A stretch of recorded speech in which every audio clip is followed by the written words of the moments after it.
With all the hype surrounding the London 12 Olympic Games, a lot of people are expecting retailers to benefit particularly from increased tourist traffic during the Olympic period. However, what people have to consider is that the summer months are already quite slow months for retailers, typically, as most UK consumers use that 6-week period when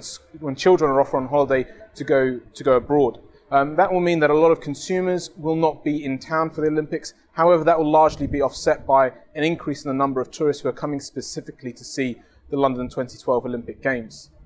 It is unlikely that we're going to see a massive number of additional tourists who are coming just for the Olympic Games. And the reason behind that is largely because we're going to get a bit of a displacement effect. So a lot of tourists who would have ordinarily have come to see London, not for the Olympic reasons, are now going to stay away because of they're worried about high prices of hotels and congestion within the city. So a lot of those consumers are not going to make it to London, but at the same time that's going to be offset by tourists who maybe come from further destinations such as China, the UAE and Latin America, and that will offset the decline in tourists who are not coming to see London in 2012. This is backed up by evidence not just from Visit Britain, the UK's leading tourist authority, who have stated they don't expect a large increase in the number of tourists, but it's also backed up by the last Olympic Games, which is in Beijing in 2008, when actually Beijing recorded a slight decline in the number of tourists over 2007. In terms of the retail channels which are expected to outperform during the Olympic period, we're really looking at department stores which are going to see a slight increase, up to sort of 15% increase depending on the department store over that period. Obviously these department stores are going to be based in London, so the ones outside of London aren't going to see any kind of benefit from the rise in tourist numbers. However, the ones based in London are going to do quite well. And the retailer which we've identified as the sort of gold medal Olympic winner is really going to be John Lewis, who has managed to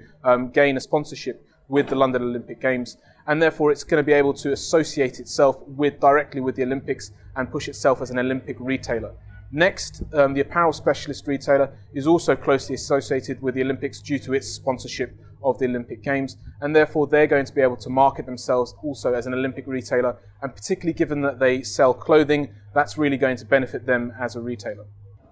In terms of the retail channels which are expected to perhaps underperform over the Olympic period, we're really looking at internet retailers, which is somewhat of a surprise given that for the last 5-6 years that's really been the star performer in the UK retailing world. However, Ocado, the UK's leading online grocer, has already stated that it had a lot of difficulties in shipping its groceries to consumers during the Jubilee period, and they are expecting a period of uncertainty during the Olympic Games.